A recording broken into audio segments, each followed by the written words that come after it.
My name is Ifeoma, and here is my story.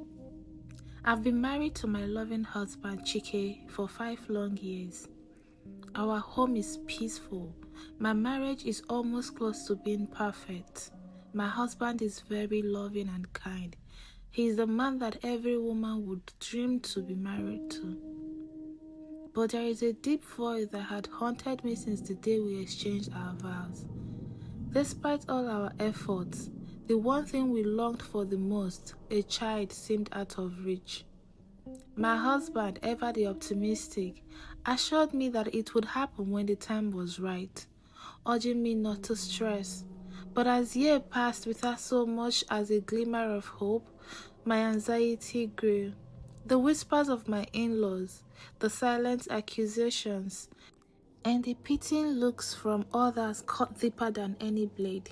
I began to feel like less of a woman, consumed by fear that I was failing at the most fundamental aspect of my marriage. One day, while I was busy with my usual routine, my phone rang. The number was unfamiliar, and I hesitated before answering. To my surprise, it was Shola, my old friend from secondary school. We had lost contact shortly after graduation, and I couldn't believe it was really her. Excitement flooded me, and we quickly fell into a comfortable conversation, reminiscing about old times and catching up on our lives. Shola had done well for herself, married with 2 beautiful children and a thriving business. I was genuinely happy for her, but when she mentioned her children, something in me broke. My voice betrayed the sadness I felt, and Shola, ever perceptive, immediately sensed the change. "What's wrong, Ifeoma?" she asked me. "Nothing," I said. But I couldn't hold my emotions, and I found myself pouring out my heart to her, telling her about the 5 years of trying, the endless nights of tears, the desperation that consumed me. I told her how I was willing to do anything, absolutely anything, to have a child. There was a pause on the other end of the line before Shola spoke again. "Are you sure, Ifeoma?" she asked me. "Are you really willing to do anything?" Without hesitation, I replied, "Yes, Shola, anything." She then told me about a place she knew, a church where prayers were answered, but also where certain sacrifices were required. She didn't go into much detail, and in my desperation, I didn't press her for more information.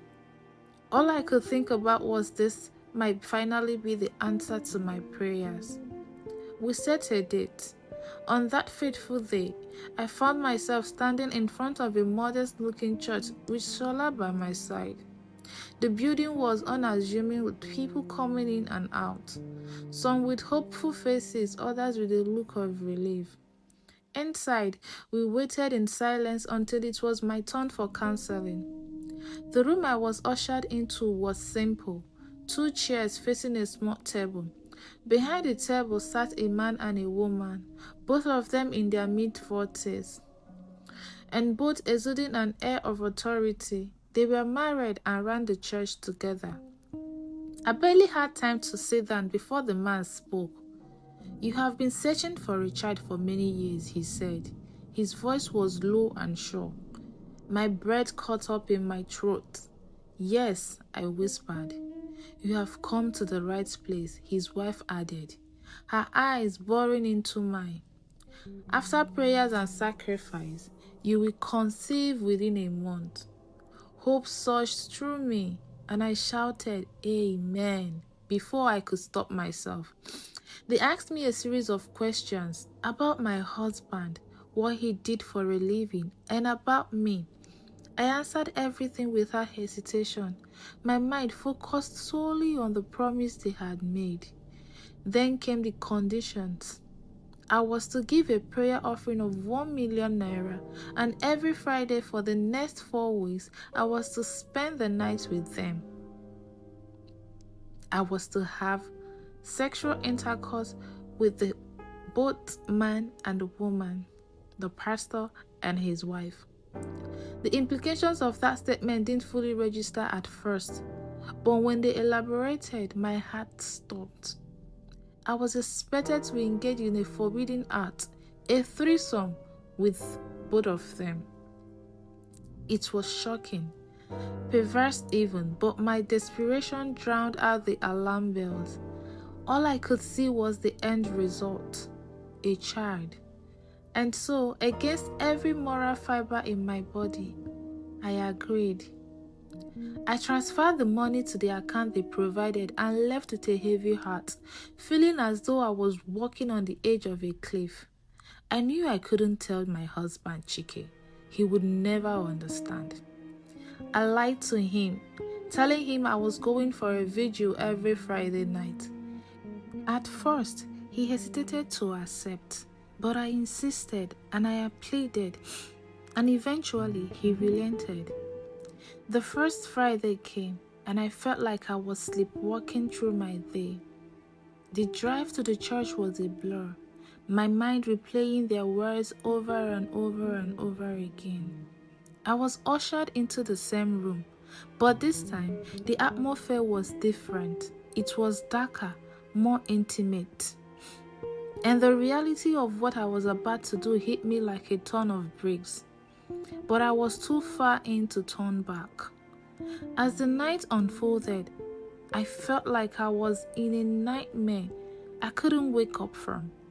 The act I engaged myself in felt like an assault on my very soul. But I numbed myself to the pain, focusing on the promise of a child at the end of it all. Weeks passed in this agonizing routine. Each Friday I returned, my heart heavy with guilt, my mind clouded by shame. But I kept telling myself it was worth it, that it would soon be over and I would become a mother. Then something unexpected happened on the final Friday. As I was about to leave, the woman stopped me. Her eyes were filled with a strange mix of sympathy and sadness.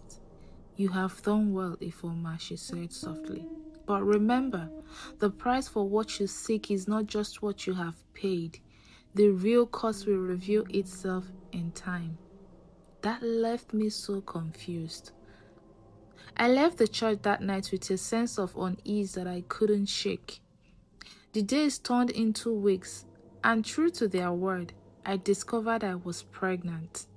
The joy I felt was indescribable, but it was tinged with a darkness that loomed over me like a storm cloud.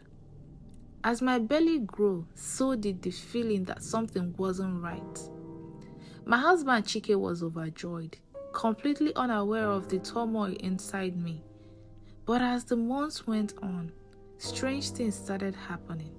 I began having nightmares, visions of the man and the woman, their faces twisted into something strange, sometimes wearing a mask, their laughter echoing in my ears. Then one night, I woke up to find myself in a pool of blood. I screamed, and Chike rushed me to the hospital. The doctor's words were like daggers to my heart. I had lost the baby. I was inconsolable, the grief overwhelming me, but there was something else. Fear. The woman's words from that last Friday haunted me, and I realized with a growing horror that this was the real cause she had warned me about. In the weeks that followed, I was a shell of myself, consumed by guilt and regret. My husband Chike tried to comfort me, but I couldn't bring myself to tell him the truth. I knew I had brought this upon myself, and now I was paying for the price.